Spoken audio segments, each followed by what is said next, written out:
యోగ్యులమైతే భిన్నాభిప్రాయాలను కూడా అర్థం చేసుకోగలిగే శక్తి వస్తుంది మనకు యోగ్యత లేదనుకోండి, ప్రతి చిన్నదాన్ని అపార్థం చేస్తాం, ప్రతి దాన్ని తప్పుపడతాం. ఉదాహరణకి ఇటీవలి కాలంలో ఒక సేవకుడు, ఆరాధికుడు అనేక మంది యవ్వనస్తులను బలమైన ఆరాధనలో నడిపిస్తున్నవాడు. అతనికి సిద్ధాంతమును గుర్చిన అవగాహన లేదు. అతను కేవలం బుద్ధివాక్యమును బోధించి ప్రజల్ని బలపరుస్తాడు. సిద్ధాంతపరమైన అవగాహన కోసం దేవుణ్ణి బతిమాలుతుండవచ్చు. కేవలం స్తుతి ఆరాధన. వింటున్నారా? చాలా విలువైన విషయం చెప్తున్నాను. మీకు సంబంధించినవి ఏమైనా ఉంటే సభ తర్వాత మాట్లాడుకోండి. ఎందుకంటే ఇంత ఖర్చు దేవుడు మీతో మాట్లాడడానికే. సమాజంలో చాలామందికి అవగాహన లేక భక్తులను కూడా తూలనాడి, తొందరపడి, ఆవేశపడి, అవమానించి ఇలాంటి వ్యవహారం ఈరోజు క్రైస్తవ సమాజంలో కొనసాగుతుంది. పరిశుద్ధాత్మ దేవుడు దీని గురించి నీతో మాట్లాడుతున్నాడు. లైవ్లో వింటున్న వారు కూడా కొందరు తొందరపడి, ఆవేశపడి కామెంట్స్ పెడుతున్న వాళ్ళు ఉంటారు. అలాంటి వారిని పట్టించుకొని నిన్ను నువ్వు భ్రష్టుడిగా మార్చుకోకు. ఈరోజు దేవుడు నీతో మాట్లాడే విషయాన్ని మాత్రమే దృష్టి పెట్టు. వ్యర్థులకు సంగతి పూర్తిగా వినకుండానే తొందరపడే స్వభావం ఎక్కువ. భక్తులకు సంగతి పూర్తిగా విన్న తర్వాత మొరపెట్టే స్వభావం ఎక్కువ. పరిశుద్ధాత్మ దేవుని నియమం ఇది. అందుకు నేను ఈ విషయాన్ని మీతో పంచుకుంటున్నాను. భిన్నాభిప్రాయాలు వస్తాయి, కానీ మనం యోగ్యులమో కాదో మనం తెలుసుకోవడం ఎలాగో చెప్తున్నాను. ఇటీవల కాలంలో ఒక ఆరాధికుడు, ఒక సేవకుడు 100,000 మందిని సినిమా పాటలు వినడం మానేసేటట్లు చేసి దేవుని పాటలు వినడం నేర్పించాడు. ఫస్ట్ వారికి ఒక మంచి లక్షణం అలవాటైంది. సినిమా పాటల కంటే దేవుని పాటలు కూడా ఏమాత్రం తగ్గవు, మనం దేవుని పాటల్లో కూడా అలాంటి ఆనందాన్ని వెతకొచ్చు అనేటువంటి ఒక డైవర్షన్ అయితే వారికి వచ్చింది. బురదలో వెళ్లకుండా వారు దేవుని సన్నిధిలోనికి వచ్చే ఒక అవకాశం అతని ద్వారా ఏర్పడింది. మన వాళ్ళు బయలుదేరారు. ఇంకా పాటలు పాడే విధానం మీద సినిమా మ్యూజిక్ లాగుంది, అలా ఉంది, ఇలా ఉంది అని చెప్పి తీర్పులు తీర్చేవారు బయలుదేరారు. కానీ వాళ్ళు ఒకటి మర్చిపోయారు. సినిమా పాటలు పాడి సినిమా పాటల్లో మ్యూజిక్లోనే పూర్తిగా మునిగి తేలినటువంటి చాలామంది యవ్వనస్తులు దాన్ని వినడం మానేసి దేవుని పాటలు పాడడమే కాదు, దేవుణ్ణి ఎక్కువగా ప్రేమించడం కూడా నేర్చుకుంటున్నారు, కన్నీళ్లతో ప్రార్థించడం కూడా నేర్చుకున్నారని మర్చిపోయారు. పైకి కనబడుతున్న పొరపాటును మాత్రమే టార్గెట్ చేశారు, కానీ లోలోన జరుగుతున్నటువంటి ఫలితాన్ని చూడలేకపోయారు. అలాగూ పైరూపాన్ని బట్టి తీర్పు తీర్చేవారు అనేకులు, వేలు చూపుని బట్టి తీర్పు తీర్చేవారు అనేకులు. అలాంటి స్వభావం ఒకవేళ మీలో ఇక్కడున్న వారిలో ఉంటే గుర్తుంచుకోండి, మీ దినములు ఈ ముగింపు దినాలలో త్వరగానే ముగియబోతున్నాయి. మీకు తెలుసా, సంఘం త్వరగా సిద్ధపడాలి. ఎప్పుడు ఇంకొకరిని గూర్చి మాట్లాడేవారు ఈ భూమి మీద సాతాను చేత నడపబడబోతున్నారు, ఈడ్చబడబోతున్నారు. వారి ద్వారా అభ్యంతరాలు, శ్రమలు ఎక్కువగా కలుగుతాయి. కాబట్టి ఎవరి వలన అభ్యంతరం కలుగున వానికే శ్రమ. నీ నోటి మాట నిన్ను దేవుని దగ్గర దొరకబట్టేస్తుంది. జాగ్రత్త. నీ నోటి మాట నిన్ను దొరికేటట్లు చేస్తుంది. నీ తొందరపాటు స్వభావం, తొందరపాటు ఆలోచన నిన్ను దేవుని దగ్గర చిక్కించుకునేటట్లు చేస్తుంది. నీ మాటలతో నీవే చిక్కుపోతున్నావు, చిక్కుల్లో పడిపోతున్నావు. ఆయన ఇటీవలి కాలంలో తన మానసిక వేదనో లేదంటే కుటుంబ పరిస్థితిలో ఏ వేదనతో తను అలా చేశాడో తెలియదు, కానీ ఇటీవలి కాలంలో తలనీలాలు ఇచ్చుకున్నాడు, మొత్తం వెంట్రుకలంతా తీసేసుకున్నాడు. సంఘంలో చెప్పాడు, నేను ఇలా బాధపడుతున్నాను అని. దాని మీద కూడా ట్రోలింగ్సే, దాని మీద కూడా నిందలే. అతడు మాట్లాడుతూ అన్నాడు, నేను చేసుకున్నానని మీరు ఎవరు చేసుకోకండి, ఇది నా బాధ అని చెప్పుకున్నాడు. దాని గురించి కూడా మాట్లాడడం. కొన్నిసార్లు మన ప్రాసెస్ ఎవరికి అర్థం కాదు, కానీ ప్రోగ్రెస్ బాగుందో లేదో చూడాలి. ఆత్మల రక్షణ జరుగుతుందా? లోకంలో ఉండవలసిన వారు సంఘంలోకి వస్తున్నారా? ఆ తర్వాత మెల్లిమెల్లిగా భక్తిలో నడుస్తున్నారా? విధానం మారుతుందా లేదా చూసుకోవాలి. లోకంలో ఉన్న వ్యక్తులను ఒక్కసారిగా తీసుకొచ్చి సంఘంలో పెడితే వారిలో ఉన్న లౌకికాత్మ వారిని కూర్చొనివ్వదు. అలాంటి లౌకికాత్మకు కూడా ట్రీట్మెంట్ ఇవ్వాలంటే ఇలాంటి సహోదరులు పనిచేయాలి సమాజంలో. అవును, మ్యూజిక్ ఒకటే అడ్డు కాదు. కొన్నిసార్లు మ్యూజిక్ లోకంలో విన్నట్లుగా ఉండొచ్చు, కానీ దాంట్లో ఉన్న సాహిత్యం ప్రజల్ని పట్టుకోవచ్చు. కొంత టైం పడుతుంది, ప్రతిదానికి కొంత టైం పడుతుంది. మనం ఎవరో చేయలేని పనులు చేసే వ్యక్తులని తూలనాడకూడదు. అంతెందుకండి, సినిమా పాటలు పాడేటువంటి కొందరు సింగర్స్ని తీసుకొచ్చి దేవుని పాటలు పాడిస్తే కూడా దాన్ని కూడా విమర్శించారు మన వాళ్ళు. కానీ అలా పాడి పాడి కొందరు రక్షించబడి బాప్తిస్మం తీసుకున్నారు, దాన్ని గుర్తించట్లేదు మన వాళ్ళు. గుర్తుంచుకోండి, వ్యభిచారి వచ్చి దేవుని దగ్గర క్షమాపణ అడిగితే ఆయన ఆవిడ్ని కూడా క్షమించారు. మనమైతే అసలు క్షమించే వాళ్ళం కాదు, ఎందుకంటే మనం అందరం ఆకాశం నుంచి ఊడిపడ్డాం. చాలామంది మనలో చాలామంది ఆకాశం నుంచి ఊడిపడ్డారు. మనుషుల అపరాధములను మీరు క్షమించిన ఎడల పరలోకపు తండ్రి మీ అపరాధములను క్షమించుననే లేఖనాన్ని జ్ఞాపకం చేసుకుందాం. నేను మళ్ళీ చెప్తున్నాను, రేపు ఉంటావో లేదో గ్యారంటీ లేదు. నీ ఈగో పక్కన పెట్టి, నీ పంతాలు పట్టింపులు పక్కన పెట్టి, దేవుని ఇష్టం దేవుని చిత్తం భూమి మీద నెరవేరేటట్లు సహనంగా పనిచేయడం నేర్చుకుందాం. మీ సహనం సకల జనులకు తెలియజేయబడాలి. నేను మళ్ళీ చెప్తున్నాను, పరిచర్యలు నానా విధములు. అందరూ ఒకేలాంటి పని చెయ్యరు, అందరూ ఒకేలాంటి పని చేయరు. కొందరు వృద్ధాశ్రమాలు పెట్టి, కొందరు అనాథ శరణాలయాలు పెట్టి సేవ చేస్తుంటారు. వారు ఏమనుకుంటారో తెలుసా, నేను చేసే సేవ కంటే గొప్పది లేదు అని చెప్పి ఇంకొందరిని గూర్చి వాళ్ళు తప్పుడు అభిప్రాయంలో ఉండొచ్చు. ఈ సువార్త పని ప్రాణమిచ్చి మరీ చేస్తున్నటువంటి సంఘ పరిచర్య చేసే వాళ్ళకేమో ఆ పని పెద్దగా అనిపించదు, నార్మల్గా చిన్నగా అనిపిస్తుంది. ప్రతివాడు తాను చేసే పని కంటే గొప్పది ఏదీ లేదనే భావనలో ఉంటే తప్పకుండా మనలో ఇంకొక లూసిఫర్ లోపట స్వభావంలో పుడుతున్నట్లే. లూసిఫర్లో ఉన్నది గర్వం, నేను చేసేదానికంటే గొప్పది లేదు అని. కానీ భక్తులలో ఉండేది ఏమిటంటే, నేను చేసేదే కాదు, నేను నేర్చుకునేది కూడా చాలా ఉన్నాయి అనేది భక్తుల లక్షణం. అందుకే నేనేమంటానంటే, ప్రతిరోజు నేర్చుకుందాం, ప్రతిరోజు మార్చుకుందాం, మనం భక్తులమైపోతాం. నేర్చుకుని మార్చుకునే స్వభావం మనకు లేకపోతే ఒకరోజు వస్తుంది మనం కూడా లూసిఫర్ లాగే మాట్లాడతాం, పడిపోయిన కెరూబులాగే మాట్లాడతాం, గర్వంగానే మాట్లాడతాం, అందరిలో తప్పులే మాట్లాడతాం. ఏమండి, ఒక ఆయన బయలుదేరాడు ఈ మధ్యకాలంలో. నేను ఎలాంటి పేర్లు ప్రస్తావించాను కాబట్టి చెప్తున్నాను. బైబిల్ ప్రకారంగా కొలిస్తే ఎవ్వరూ సేవకులు కాదంటున్నాడు, ఎవ్వరూ భక్తులు కాదంటున్నాడు. నాకు ఆశ్చర్యం అనిపించింది. ఇదే కదా లూసిఫర్ స్వభావం, లూసిఫర్ నోరు కూడా అదే కదా. ఇప్పుడు నేను మళ్ళీ చెప్తున్నాను, బైబిల్తో కొలిస్తే ఏ మనిషి కూడా భక్తుడు కాదు లెక్క ప్రకారంగా. కానీ అదే బైబిల్ అందరినీ భక్తుల్ని చేయడానికి కావలసిన కొలతనిచ్చింది. ఆ కొలత చూడలేకపోతున్నారు చాలామంది. శాస్త్రులు పరిచయులు ఎలాగైతే కొలిచారో అలాంటి కొలత సరికాదు. ధర్మశాస్త్ర సంబంధమైన నీతితో కొలిస్తే ఎవడు నీతిమంతుడు కాదు. కానీ దేవుడిచ్చిన కృపతో, దేవుని ఆలోచన విధానంతో కొలిచి చూస్తే అనేకుల్ని నీతిమంతులుగా మార్చే అవకాశాలు ఎన్నో కనబడుతున్నాయి. ఒకప్పుడు మనం కూడా మంచివారం కాదు, కానీ కాలక్రమేపీ మనలో చాలా మార్పులు వచ్చాయి. ఒకప్పుడు మనలో చాలామందికి ఆవేశాలు, కోపాలు ఎక్కువ ఉండవచ్చు. మనలో చాలామంది మారాం. శాడిస్ట్ భర్తలు మారారు, దొంగలు మారారు, వ్యభిచారులు మారారు, నరహంతకులు మారారు, శాడిస్టులు. మారడానికో టైం ఉంటుంది, మారనివ్వాలి. మారే వరకు ఎదురు చూడాలి. మనకే తీర్పు తీర్చే అధికారం ఇస్తే జడ్జి గారి ప్లేస్లో పెడితే మొదటి రోజే ఉరి శిక్ష చేసేస్తావు నువ్వు. దేవుడు ఒక వ్యక్తిని మారడానికి టైం ఇస్తున్నాడు, మనం ఇవ్వకపోగా వాడు మారడు అనేస్తాం. ఎంత తప్పు.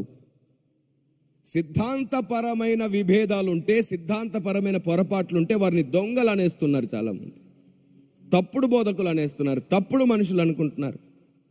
లేదు, ప్రతి డినామినేషన్లో భక్తులు ఉన్నారు. ప్రతి డినామినేషన్లలోని భక్తులు రాసిన పాటలు ఇప్పటికీ మనం పాడుకుంటున్నాం. ప్రతి డినామినేషన్లో ప్రార్థనా పరులు ఉన్నారు. ప్రతి డినామినేషన్లో పరిశుద్ధాత్మ దేవుని చేత నడిపించబడుతున్న వారు ఉన్నారు. ఇక్కడే చాలామంది అర్థం చేసుకోలేకపోతున్నారు, అసత్యంలో ఉన్న వ్యక్తులను కూడా ఆత్మదేవుడు నడపడం ఏమిటి అని. మీకు విషయం తెలుసా? అందరూ అసత్యంలో ఏమీ లేరు. కొందరిలో కొన్ని సత్యాలు కూడా ఉన్నాయి. ప్రతి డినామినేషన్లో కొన్ని సత్యాలు ఉన్నాయి. ప్రతి మినిస్ట్రీలో కొన్ని సత్యాలు ఉన్నాయి. అందరూ నేర్చుకోదగిన సంగతులు ఎన్నో ఉన్నాయి. సర్వశక్తిమంతుడైన దేవుడు, తల్లి తండ్రి అయిన దేవుడు ఏం చేస్తున్నాడంటే, తన పిల్లల్లో బలహీనులు ఎవరో బలవంతులు ఎవరో ఆయనకు తెలుసు. బలవంతులను బలహీనులను మరలా బలపరచడానికి వాడుకుంటున్నాడు. అవును, నువ్వు ఎవరినైతే తప్పుపడుతున్నావో, ఎవరిని గుర్చైతే తప్పుగా మాట్లాడుతున్నావో వారిలో నువ్వు అనుకునే 100% ఏమీ తప్పు లేదు. కొందరిలో 50% రాంగ్ ఉండొచ్చు, కొందరు 50% రైట్ ఉండొచ్చు. ఒక వ్యక్తిలో 10% నీకు మొత్తం తప్పే కనబడుతుండవచ్చు, 90% దేవుని దృష్టికి అనుకూలమైనవే ఉండొచ్చు. ఈ 10 విషయాలను బట్టి తీర్పు తీర్చే అధికారం నీకు లేదు. ఎందుకంటే ప్రతి వ్యక్తిని మార్చడానికి పరిశుద్ధాత్మ దేవుడు ప్రయాసపడుతూనే ఉన్నాడు. ఎదురాడు వారికి కూడా మారు మనసునివ్వాలనుకుంటున్నాడంట నా దేవుడు. దేవునికి స్తోత్రం కలుగును గాక. ఇలాంటి ఉన్నతమైన మనస్సు మనకు లేకపోవడం చాలా ప్రమాదకరమైన లక్షణం. అది చాలా ప్రమాదకరమైన లక్షణం. ఒక భ్రష్టుడికి మాత్రమే ఉండే లక్షణం ఏమిటంటే, ఎప్పుడు ఎదుటి వ్యక్తి మీద ద్వేషం. ఎదుటి వ్యక్తి మీద ద్వేషం. ఎఫెసీ పత్రికలో చాలా స్పష్టంగా రాయబడింది, చాలా ఖచ్చితంగా రాయబడింది. పరిశుద్ధాత్మ దేవుడు దుఃఖపడుతున్నాడంట ఈ స్వభావాన్ని చూసి. చూడండి ఒకసారి ఎఫెసీ పత్రిక 4వ అధ్యాయము 30వ మాట చూస్తారా?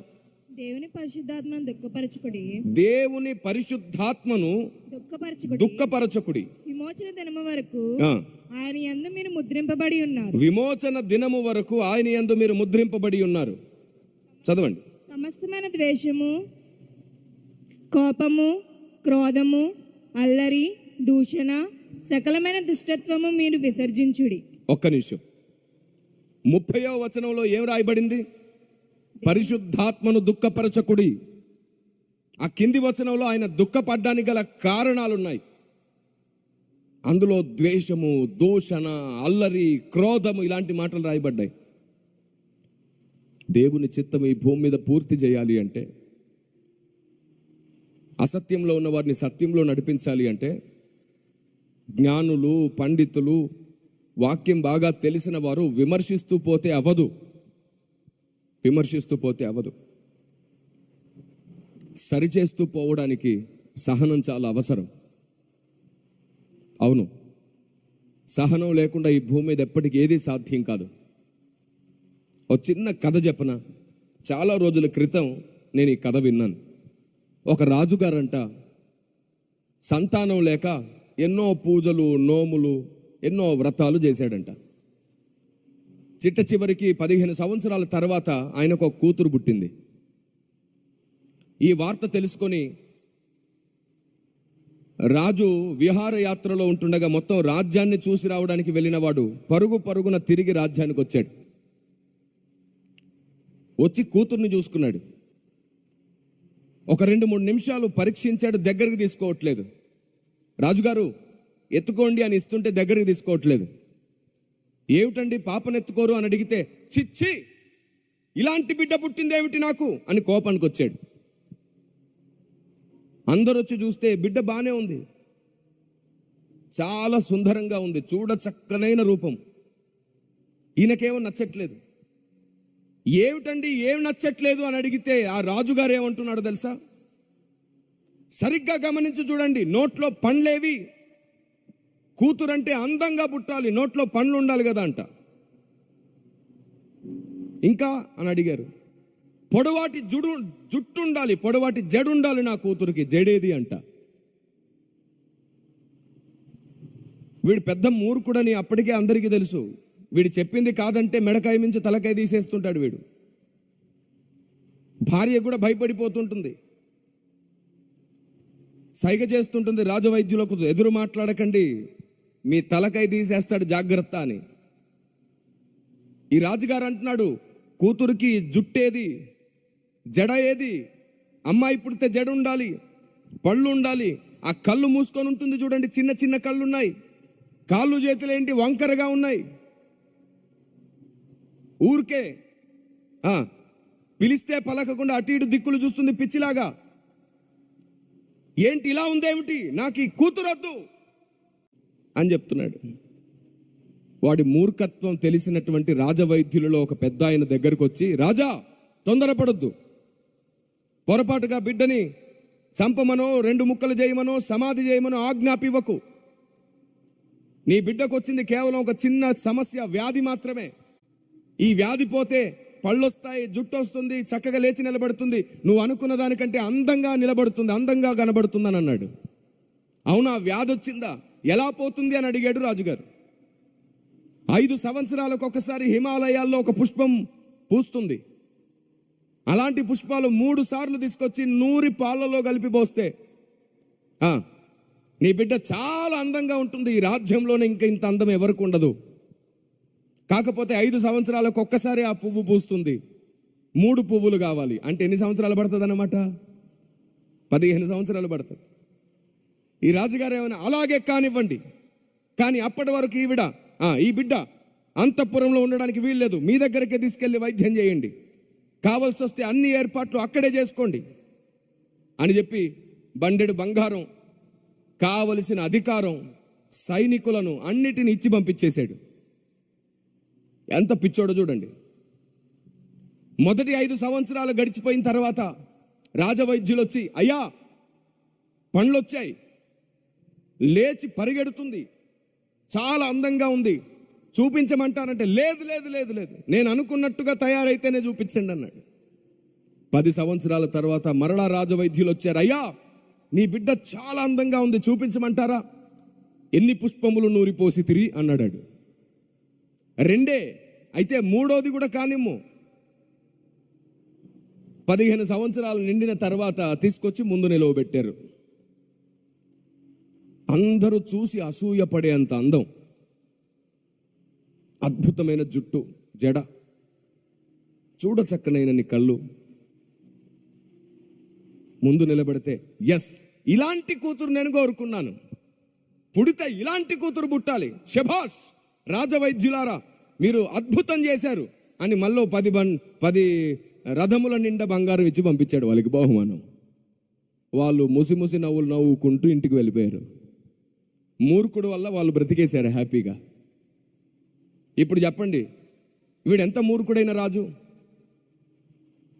ఇలాగే చాలామంది నీతిమంతులుగా ప్రవర్తిస్తున్న మూర్ఖులైనటువంటి విశ్వాసులు చాలామంది ఉన్నారు భూమి మీద.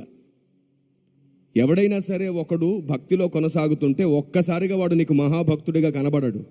భక్తిలో కూడా అందరూ చిన్నపిల్లల్లాగే పుడతారు.